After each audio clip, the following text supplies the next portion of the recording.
Hello, and welcome to The Reading Room, the podcast brought to you by your Rowan County Public Library. I'm Morgan. I'm Atlanta. And I'm Emery. And it is the second half of January. New Year's is behind us. Martin Luther King Jr. Day is behind us. And that means we're kind of over the hump. It's time to start looking forward to February, the month of love. Okay. Everybody's favorite holiday is coming up. Some people call it Singles Awareness Day. I call it Discount Candy Eve. Oh, I like that. Same. That's a good take on it. Clever. And we've got a lot coming up for February, including some Valentine's programs. What's on the menu at the beginning of February? We are going to be looking forward to our recurring Blind Date with a Book program, I believe. Yes, we're not entirely sure what date that's going to go up or what date it's going to come down, but traditionally, it has gone up at the beginning of February, come down at the beginning of March. So you should be able to find it during those times. And normally the setup is right at the front of our young adult area. So you should be able to find it at the tops of the shelves there. Yeah, you just kind of walk straight through from the entrance and you're going to see it, because if we do it the same way this year that we have done it in previous years, it's very visible. Yes, absolutely. So if you're not familiar with the Blind Date with a Book program, it is where your Rowan County Public Library staff hand select some reading materials, and they get wrapped in some brown wrapping paper so you can't see what the book is, and we'll just write a little blurb that goes on the front of the book, giving you maybe a sentence to sum up what it's about. And based on those little blurbs, you can decide what sounds interesting to you and check out a book and take it on a little date. It's like a grab bag. It is like a grab bag. Yeah, it's kind of like, you get the same amount of information on this book that you would probably be able to snag from peeking at someone's dating app profile. And based on that information, it's like, okay, do I want to give this a shot, or am I gonna swipe left on this book? You won't know until you try. There you go. And I'm excited because, first of all, I think it's a cool program. It's a cool idea. But also, I feel like it is a really great opportunity for people to expand their horizons. And that's something that I've talked about here on the podcast before. Like, I feel like I need to be broader in my own reading and get out of my comfort zone a little bit more. And I think that it's a good opportunity to take that chance. Someone's already kind of set you up. They've given you a good prompt. So let's do this. Let's engage. Yeah, I definitely agree. I think that, I like to talk about how I famously found my favorite book series of all time through our first Blind Date program. And I think that it's something that can be really interesting because it's a book that the first in the series is a book that I had seen many times before, and I had never picked it up because the cover just was not appealing to me. And so you were judging a book by its cover. I was. And we all do. I was going to say, let me tell you right now, nobody will tell you quicker than a librarian. Everyone, especially us, will judge a book by its cover. Absolutely. Every time. And I didn't want to read that book. I looked at the cover 15 times and been like, this looks stupid. And then it happened to be in our Blind Date with a Book program. And I was like, you know what? We're here. I've checked it out. It's fate. Let's go. And that was, God, I don't even know now, like probably 7 years ago. Maybe not that long. Maybe more like 5 or 6. But I still, to this day, that is the first series that I recommend to anyone when they're like, give me something to read. I'm like, oh, you have to read The Raven Cycle by Maggie Stiefvater right now. Oh, yeah. Atlanta I know knows. you do. Yeah. Yeah, but also, like, you're right. And those are books that you would never have given a chance had it not been for this program, which is why I'm kind of looking forward to it as well. I'm hoping that, since we do kind of judge books by their cover, if you cover the cover up, that's the whole point of the blind date. You don't know what you're getting. Then you take it home. You've already checked it out. And it's like, well, here we are. Might as well give it a shot and make the best of this evening. And then by the end of the evening, hopefully you'll have had a good time and maybe you'll want to come back for a second date with this book. Exactly. And it's not just cover judging, too. I feel like we judge the blurb that's on the back of a book. You know, if we read that first sentence and it says, in 1819, a little girl, like, I am already yawning. I don't care. And so maybe if I just had a one sentence blurb that just said, historical, lovely, like, I would be more likely to pick that up than a book where maybe the cover's cute and I flip it open and it's got 1 second, you know, to draw me in. And if it doesn't, I just put it back down. But if the cover is completely covered, you don't really have that chance to talk yourself out of it. No, that's a very good point, actually, because what it's doing is it's kind of preventing first impressions. Right. And then the first impression you're giving or given is one that someone has curated for you, which, again, to make the same comparison, is kind of like you would see on a dating app. People are going to put their best foot forward, their best face forward. They're going to show you their hottest picture. They're going to tell you about their coolest hobby, not the one that they think is most boring. And they're going to try and kind of sell themselves. And so when we do blind date with a book, this is the person who picked this book out showing you, here is why I would recommend this book. Here's why you should give this book a chance.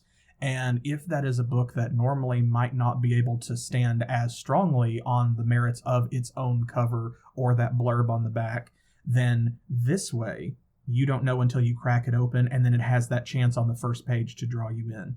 Because that is very true. It's something we don't really think about, I think, consciously a lot. You know that when you open a book and start reading the first page, that is a powerful moment where it either grabs you or it doesn't. And if it doesn't, you usually put it back down. It has 1 or 2 pages at the most, but sometimes for some people, maybe 1 sentence or 1 paragraph. I mean, what is it they say? There's actually some kind of science to, they call it I'm pretty sure the 7-second rule. Yeah. Is how long it takes your brain to make the decision of whether it's going to engage with something or not. That has to be true, because think about all of the famous one-liner beginnings that, like, you know off the top of your head. You know, like, it was a dark and stormy night. Like, whoa, I think I'm going to read that book. Yeah. Shatter Me, my favorite book series, similar to your Raven Cycle thing. Shatter Me starts with, oh my gosh, now I don't know.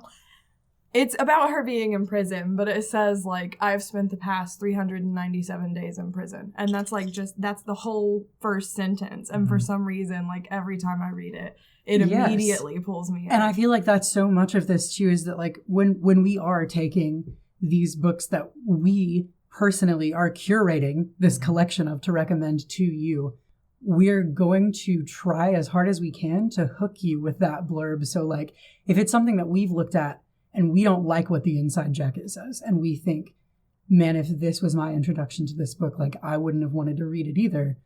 I feel like we're trying to make the best of that 7 seconds for you. Yeah, and in doing that, hopefully draw you in, hook you, and get you to give the book a little more than 7 seconds. Because we think about the cover, we think about the first few lines. We don't as often think of that blurb on the back, but it is true. That if you flip a book over and it has an abbreviated, here's what this story is, sometimes those are poorly written or summarized because they have to be spoiler free, and they just don't grab you. And in modern times especially, and I think nonfiction is the worst for this, but I've seen it happen on fiction too, especially with really popular mainstream authors like Nicholas Sparks is an example. I've seen this happen to his books, where some publisher or some marketing guy has decided you don't even get a blurb on the back, and all it is a bunch of reviews from other authors or literary critics or newspapers or whatever saying, oh, I really love this story. This story changed my life. This story petted my cat, watered my crops, balanced my budget, moisturized my skin, it tucked my children in last night. And it's like, oh, okay, but also... But that's a different book.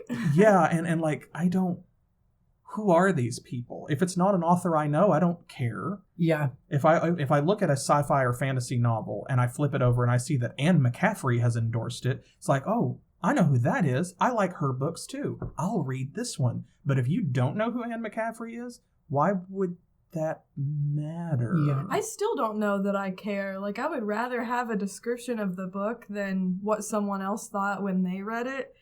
No matter how good of a reviewer they are, which I I write book reviews, so it feels awful to say that, but like I really want to form my own opinion. So whenever it's just, oh, Stephen King read this, like, oh, that's great for Stephen, but he doesn't have the same reading taste as me. No, right. I completely agree with you. I think I came across something the other day that had been reviewed by Ruth Ware, who I really enjoy as far as like contemporary like mystery author. She's really into like taking classic stories and like spinning them differently. I really like her work. I think she's great. Excellent. But like I don't really care that she loved it. Yeah. Like because I don't know anything about it. Tell me something. Well, and also you know what she writes, but you don't know what she reads. Exactly. So the fact that you like her books may not be indicative at all of the fact that you're going to like a book that she liked. Yeah. That's a lot of secondhand reading. And it's not the same as if you have a friend who says, oh, sure, you have to read this book. Because that is the difference, is when a friend recommends something to you, you know what their reading taste is. It's and they're more likely to know your reading taste rather than just saying it as a broad statement. Like, of course, if my friend wrote a book, I'm going to write a blurb on the back that says I love this book. But I feel like I want someone that knows my taste recommending it to me. Absolutely. And if your best friend comes up to you and says, you've got to read this, it's probably because they know that you'll like it or they believe that you'll like it. And that's why you're willing to take that endorsement the way, like in the spirit that it's given, versus the only thing that I know about Anne McCaffrey, the only thing that I know about David Eddings, the only thing I know about J.R.R. Tolkien or any other famous author that you care to name is what I have read about them. We're not friends. In fact, all of them are dead, I think. So, like, it would be very difficult. So, unfortunately, so that's a different kind of endorsement. So, yeah, I want to know what the book is about. So, when we do blind date with a book, that's what we're trying to do, is we put what this book is about in a way that hopefully that endorsement will hook you. You can look forward to that in February. And also in February, starting on February the 10th, which is a Thursday, going to be from 4 to 6 p.m. We are having a drop-in program. You don't have to be there the whole time. Just come and then, once you're done, leave. We're making sweetheart cards for Valentine's Day. So talking about personalizing something, Jessica's going to be hosting this program. She's going to be set up in the community room with everything that you need. All the materials, of course, are provided by the library, and it's free. So you can come and make a Valentine's Day card for the special someone in your life, whoever that is, whoever that may be, someone who just needs a card, someone you love that you want to surprise, your nemesis, to let them know that you're coming for them. Just make one to hang on the fridge. Yeah, Make a card for yourself. Make a card for your cat. Yeah, absolutely. Whoever deserves your love on Valentine's Day, you can come here and make them a special card. And while you are doing that, you can make an extra card for a resident at the Life Care Center of Moorhead, and we will be hand delivering those on the public's behalf. So we invite you to come up, take part in this program, and make a card for two special someones, someone who's important to you and someone who we perhaps should be thinking about sharing a little affection with on Valentine's Day, when there are a lot of folks who they don't have family, they don't have someone coming to visit, or they, it's a controlled environment. They only have someone who comes to see them every so often. They don't get to be around their family or their loved ones. And I think that if Valentine's Day is the holiday that's all about love, so we should spread that love. We should share it a little bit, as much as we can, with all of our friends and neighbors and our community here throughout Rowan County. Love is a renewable resource. You're not going to run out. Go ahead and share it. There you go. And I have not gotten to actually participate in this program before, but I know that it has taken a little bit different form in years past than it is this time. I think that previously it was just kind of a passive program where we set the materials out and let people come in and sort of help themselves all throughout February. Yes. So we are doing our specific, 2-hour scheduled time slot this time. But I'm not 100% sure on this, and it'll have to be something that I ask Jess about to clarify later. But I think that we have at one time, we did this program not passively. So we have had years where we've like you were saying, just left the materials out and allowed people to just use them in their own time. But we also did the scheduled program time for this at one point and then kept materials for it all month so that like if people came in and asked for the materials at the desk, we could give you the things that you needed to make the card. And I think that we will be keeping materials on hand this time as well. Yeah, so I'm sure if you don't make it to the program, we're going to still have some white and pink and red paper and some hearts cut out and some stencils and stuff like that. And if you didn't make it on Thursday, February the 10th, and you would like to still participate, then I'm sure that you can come up to the desk, let us know, and we will be glad to provide you with, those materials so that you can still make a sweetheart card for somebody. In the past, we have set the typewriter from the Kentucky room out on a table along with those materials so that people could type up their own letters for the insides of the cards and so on. I don't know that the typewriter specifically is going to be involved this time because that was part of making it a passive program. Mm-hmm. And this is going to be, as Emery said, a drop-in scheduled program. But even if we don't, the typewriter will still be there. So if you are of a mind and you want to do things the old-fashioned way, not as, of course, not the old-fashioned way like calligraphy. With your hands. Yeah, right. Of course, you're more than welcome to handwrite it as well. People love that. I think that's lovely. But if you want to do things the middling old-fashioned way, then the typewriter will still be there in the Kentucky room. And of course, you are more than welcome to use it and to let us know if you need assistance with it. I mean, it's an electric typewriter. It's not that old-fashioned. It's right. Yeah. It is. It's a typewriter, but it's also basically a computer. It's a computer that doesn't have a screen, which is unsettling. I really prefer a screen. Yeah, I kind of do. But when you touch it, you won't be transported to like mid-century London, England. No, it's not anything. A port key. No. It's not that old. Yeah, Don't you're worry. not gonna blink and wake up in the middle of a choreographed musical number from Mel Brooks' The Producers, in the accounting offices or something, or Little Shop of Horrors. You'll be fine. You'll be okay. You'll be fine. You may need assistance just because it's still a typewriter. It's still a typewriter and not a computer. Maybe the ink ribbon needs to be changed. That's the thing we have to do, and you can let us know. But we can give you that assistance. Man, I remember an episode of a show. I can't even remember what show it was on, but it was like an early 2000s, like, after school, like you come in and sit down and it's 3:30 and the show is on every day. And there was an episode of it where someone had to write a paper for school, but their power was out or something. Yeah, I'm pretty sure their power was out. And so their parents were like, oh, we have this typewriter in the attic. You can use this instead. And so they go in and like sit down and they're writing this paper on a typewriter and they come out of their bedroom and they're like, okay, now how do I print it? So that's good. Don't let that happen to you. Come ask for help before you make it that far. When please. You need to print. Yeah. No, come get us before you need to print from the typewriter, please.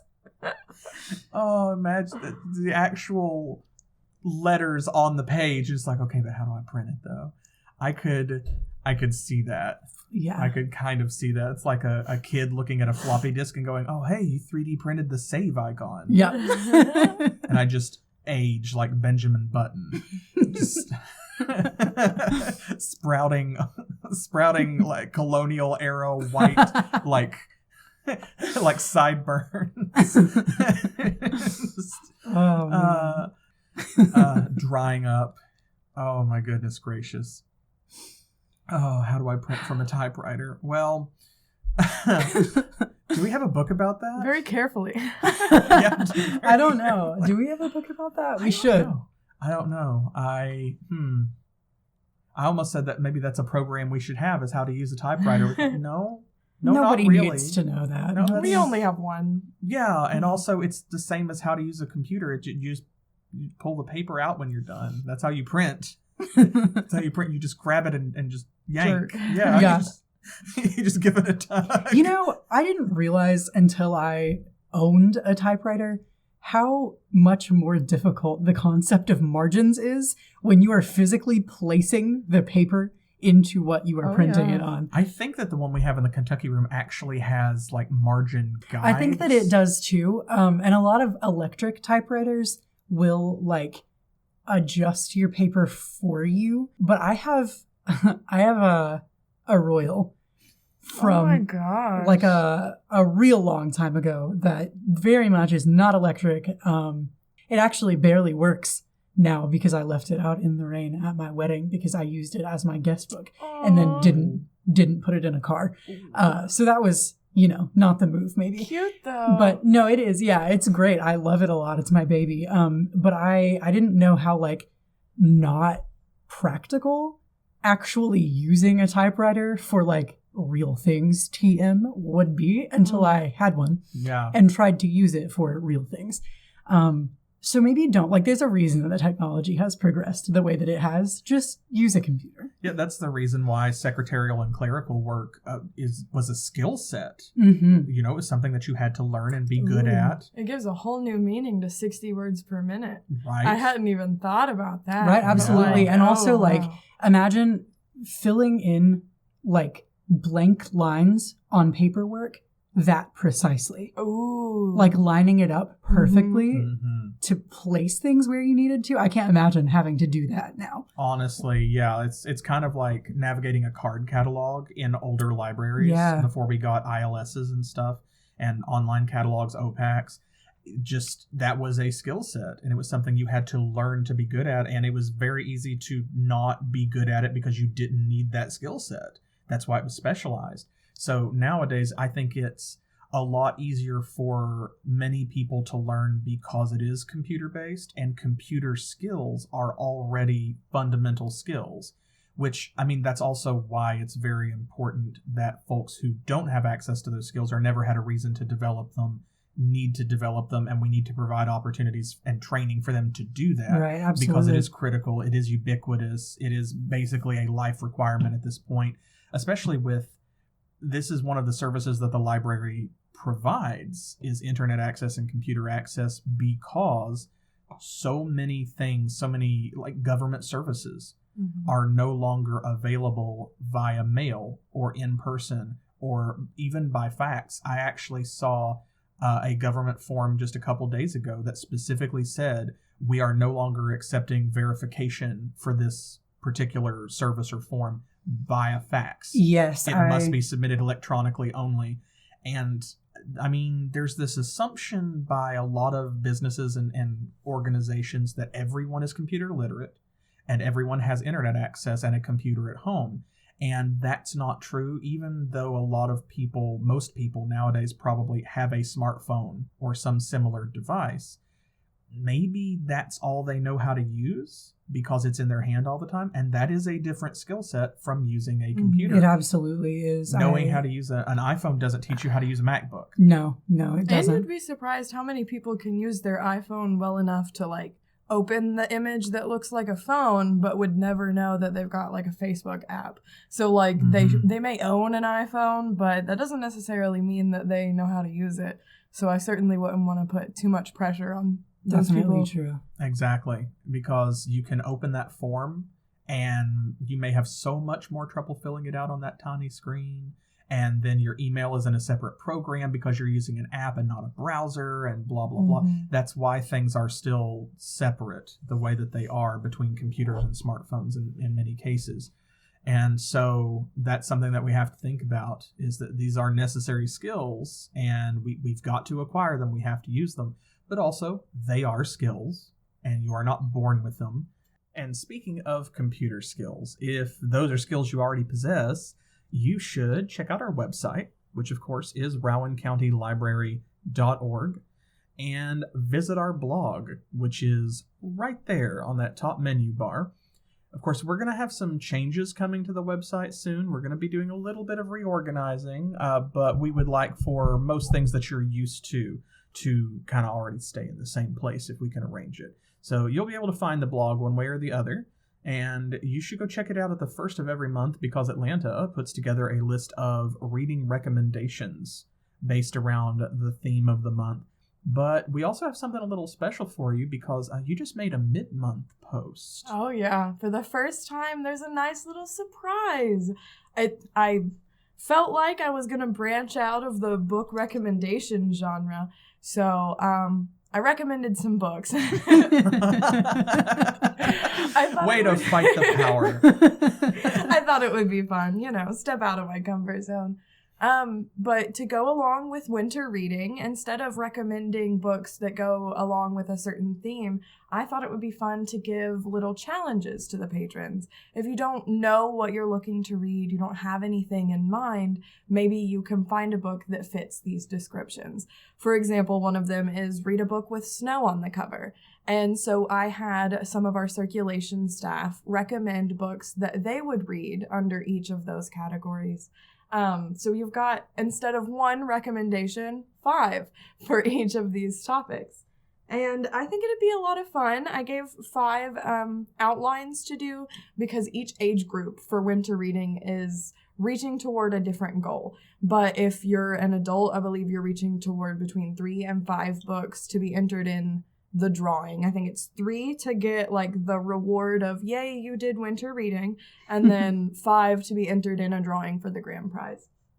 Yeah, and so that means that this way you've got something to look at, and if you're not sure what to read, now you have suggestions, which I think is important because some people do better that way. Absolutely. I also think that it can be like really helpful when you are somebody who has a really overwhelmingly large to be read list. I'm not pointing fingers at myself right now at all. To look at a blog post like this that's giving you reading recommendations and take a specific prompt and try to find a book based on that. It can definitely be fun, and it can make finding something to read a little bit less stressful when you already have every book that's ever been published on the TBR. That's right. That's kind of where I got the inspiration for it, actually, is my list is so huge. I think on my Goodreads right now, I have over 900 books that I want to read. Eventually, in my life, they'll be read, but it's more than 900. So narrowing that down can be really hard, and I like to participate in the readathons that I find online. A lot of people that read and make content about reading will host like a month-long event where they say try to read 30 books under these categories and stuff like that. And I've always been so inspired the way that you can reach out and make sure that everyone's still reading what they want to read, but still giving them some parameters. Sometimes it's like read a book that's more than 400 pages, read a book where the main character reminds you of yourself. And like you don't know going into it what you're really going to read, but once you actually sit down, it provides structure, and it's so easy for me to choose from 5 books that have this specific word in the title rather than from my 900 books that I want to read. Yeah, because even if you have a list you've already curated of books that you wish to experience, I think that once you get over a certain quantity, and that quantity can be different for everybody, you encounter choice paralysis. Oh, yeah. Like, it's easy to walk into a library and say, well, how many books do you have here? And we can say, over 100,000. Like, whoa, that's a big number. And I just don't know what to read. And we do get people who say, well, then what should I check out? What should I read? And that's why we give reading recommendations. Some people just are not power readers. They're not habitual readers, maybe. They may even be the sort of person who has read for professional purposes, but they've never really read a lot for pleasure. They don't know how to start. I see a lot of senior citizens that way who they have retired and now they have time and they are getting into new hobbies, or they're trying to make up for things that they missed in the past, and they're sitting down to read something for enjoyment, which they've never really done a lot in their lives. They've had to read to learn things, but they've never read for pleasure. And that is something that you have to learn how to do. Like, what are your tastes? It's definitely true. You have to find out. So sometimes with a prompt, it helps because when things are narrower in scope, you still have choices, but you don't have the overwhelming quantity of stuff piled up in front of you, looming over you, being like, oh, do I have to read all of this? Right. No, you can read anything you want from it. But you said that there were 100,000 books. How do I know what I want? And I mean, that helps me too. During like the Great American Read a couple years ago before COVID happened, there were a lot of books on that list that I had read, but there were a lot of books that I had not read. And when they said, you should read these because, and we're going to read this book this week, or choose from one of these books this week, or, by the end of the month, your goal is to read X number. It's like, okay, that makes it feel a lot more attainable. It makes it feel more accessible. Mm-hmm. I don't know why it's so interesting to me, but it almost feels like a game. Like if I can turn my reading into something fun that I'm actively working toward, because it's not that way for every reader. Not everybody picks something up and is immediately like, reading is fun. Mm-hmm. Sometimes you have to put some work into it because you like the story that you're taking in. And I think that the prompts make it so much more fun, and you're able to turn it into a game of like, how many can I read? How far can I push this? Every October, I read as many thriller, horror, mystery books as I can, and I don't read that genre outside of the month of October. I have like almost no interest in thriller, but it has completely expanded my reading taste, like you were talking about. Like, Ruth Ware is a brilliant author, and I never would have even come across her if I never took the time to read thrillers. And it was because of a readathon, somebody saying, hey, let's read spooky books, that really got me to finally read spooky books just for fun, just to play the game, and it worked. So, like, play along. Well, gamification has a real effect. That's one of the reasons why we teach things that way. And even for adults, learning new skills, you look at some of the language apps that you have available to learn a new language, for example. Like, we offer Mango Languages here as a free service we have, so that you can pick up a third or fourth language, a second language, whatever. And one of the things that it does to successfully engage you is it gamifies things. You have little prompts and rewards and deadlines, but they're all very manageable, and it's in bits and pieces, so that way it keeps you coming back and wanting more without overwhelming you. And that's a great strategy. And by doing that, I think that, like, now you have something in October to look forward to that you have set for yourself, that in October, I'm going to read spooky books. Yeah. And so you go from, nah, that's not really my bag. That's not really my book of choice, to, ooh, in October, I'm going to read these 4 books or these 10 books that I have set aside, that I have deliberately chosen or that have been recommended to me, because that's what I do in October. I have a spooky readathon. And in December, maybe I will read, books about winter, or I'll read Christmas books or Hanukkah books, or, whatever, maybe something like that. In January, I'm going to read books about self-growth and improvement because it's the beginning of the new year, and so on and so forth. And so we encourage you to set those kinds of themes and goals for yourself. And that's why we have monthly reading themes here, is to encourage you to try and help narrow down what you might be interested in reading and make some of those recommendations. So be sure to check out Atlanta's blog.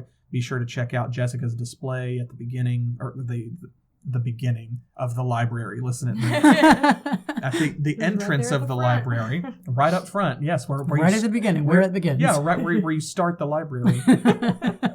And also go and check out our Libby Collections, which I curate for us, based on mostly on suggestions from other staff members, but also from patrons and listeners like yourself, because we do have our ongoing What Rowan County is Reading collection on Libby, which is composed of a combination of new books that we've gotten in that we have been requested to add to our digital collection. So patron requests, and then also patron and staff recommendations. I go around and say, okay, so what are you reading? And people say, oh, X, Y, and Z. I'm like, oh, perfect. Slap it on there. So if you have a reading suggestion, a reading recommendation, if there is a book or audio book or a magazine or something that you're really into, or that you just finished and enjoyed and you think that other people would enjoy it as well, be sure to let us know. You can email us at email@rowancountylibrary.org, or you can comment on Facebook, you can tweet at us. All of our social media information, of course, is on the website. You can just scroll down to the bottom and you'll find those buttons right there that'll take you straight to it. So, that being said, we should talk a little bit about how the podcast, it's social media too. We should talk a little bit about some of the restructuring that we're doing here. In the past, we have attempted, we've discussed some different segments and recurring things that we wanted to do. And then with one thing and another, and just COVID being COVID, and it's a mess. It's always a mess. So what we have discussed is trying to bring a little bit more structure to the podcast and make it less about programming and library news every time, and bring back some more fun stuff that you all can enjoy and maybe even participate in. And to that end, we're going to divide this up so that you know what changes are coming. We do 2 podcasts a month, of course, the first Saturday and the third Saturday of the month, every month. So that second episode, the one on the third Saturday, we're going to go ahead and stick with library updates, library news, programming announcements, changes to events, things like that, the stuff that you've already been hearing a lot recently. And that way, you will know what's coming up for the following month. So, for example, when you hear this one, of course, it's going to be January the 22nd, which that's offset a little bit because of the New Year's holiday, so we bump things up. But then there will be another one on February the 5th, and then there will be another one on February the 19th. So February the 19th, of course, is after Valentine's Day. We don't want to miss the holiday. So we will be talking then about what's going to happen at the library in March, so that you have a heads up and you are not caught by surprise. Because, of course, in the last episode, when that aired, we talked about at the time that the first teen anime club, since Megan brought that back, had already happened. So we want to try and avoid that. And if we do that with the first Saturday, we're already going to be in the month. You're kind of missing it. So we'll do that with the second Saturdays. And then for the first Saturdays, we'll concentrate on some of our bad book club and our pleasant surprises. And what we would like to do for our first February podcast on February the 5th is take advantage of the month of love and the Valentine's Day holiday to talk about books and other items here at the library that we have fallen in love with, or maybe that we've fallen out of love with, that our relationship has changed, because love takes many forms and it changes over time.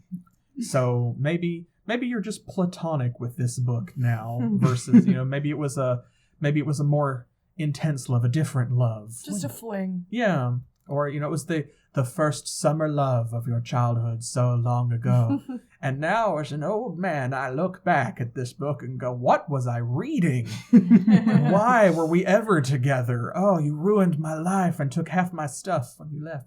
So, which doesn't mean that it's bad for someone else. Once we let those relationships go, hopefully these people do find love again. This book can find love. Yes, and we hope that it will find love with you. So we're going to be talking about some library items that we have recently come to be friendly with, and some other ones that maybe our relationship over time with it has changed, that maybe we liked it as kids and now as adults it hits a little different.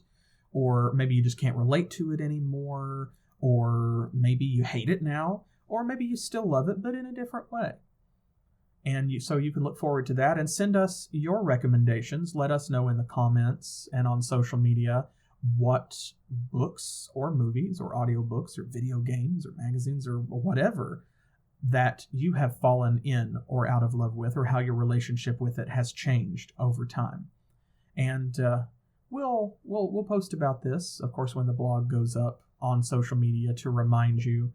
And we hope that you will engage that. Then let us know how you feel about your favorite book, or whether that book is different now than it was 5 years ago, 10 years ago. Because I know that I've read a lot of things as a child that as an adult, going back and looking at it a second time, it's like, wow, this is a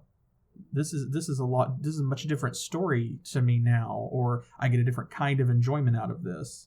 I think the one that perhaps leaps most readily to mind is Little Nemo's Adventures in Slumberland. I don't even know what that is. You never heard that? No. So that was an animated film. And of course, when you're a child, you don't know the difference between DreamWorks and Don Bluth and Disney, or, whatever. It was all, at least for me, when I was a child, if it was an animated feature-length film, it was a quote-unquote Disney movie. Yep. And so it was very ambitious. A lot of that movie hit the cutting room floor. and the editing was it was the best that they could do with what they had, I guess, but the movie was just not finished, and it was released in an unfinished state. And you can tell as an adult in a way that as a child I did not notice. I remembered seeing that movie and was like, oh, what a cool adventure story. Oh, this is so neat. This is awesome. And then I went back and watched it years later as a grown-up and was like, No. Why did they let this out of the studio in this state? This is... The same thing just happened to me when I watched Fern Gully 2. Because I love Fern Gully. And I sat down and I made my partner watch them both because he had never seen either one of them. And I was like, dude, Fern Gully 2 is even better. And from the second I put it in, I was like regretting what I had said. I was eating my words. And like, I just kept thinking, what was I thinking? Like, what was going on in my 7-year-old brain that was so sure Fern Gully 2 is better? Absolutely. I think we all have an experience like that, whether it's a book, movie, video game, whatever. So we're gonna talk about some of those for Valentine's Day, and we hope that you will join us. So let us know your thoughts. And of course, check out all of our monthly collections for January and February on Libby, on the website, here at the library, on the blog, and across social media. Be sure to check out our calendar of events so that you will know when each of those is happening. You can go to rowancountylibrary.org/events to find our calendar. And it is a Google Calendar, so you can just add everything to your Google Calendar or your calendar app of preference if you want. And that way you'll always know what's coming up, if there's a cancellation, when the library is closed, when to expect a blog post or a podcast update, and so forth. And with that, we will see you next time on February the 5th when we come back for this Valentine's Day program. Until then, I'm Morgan. I'm Atlanta. I'm Emery. And this has been The Reading Room, the podcast brought to you by your Rowan County Public Library.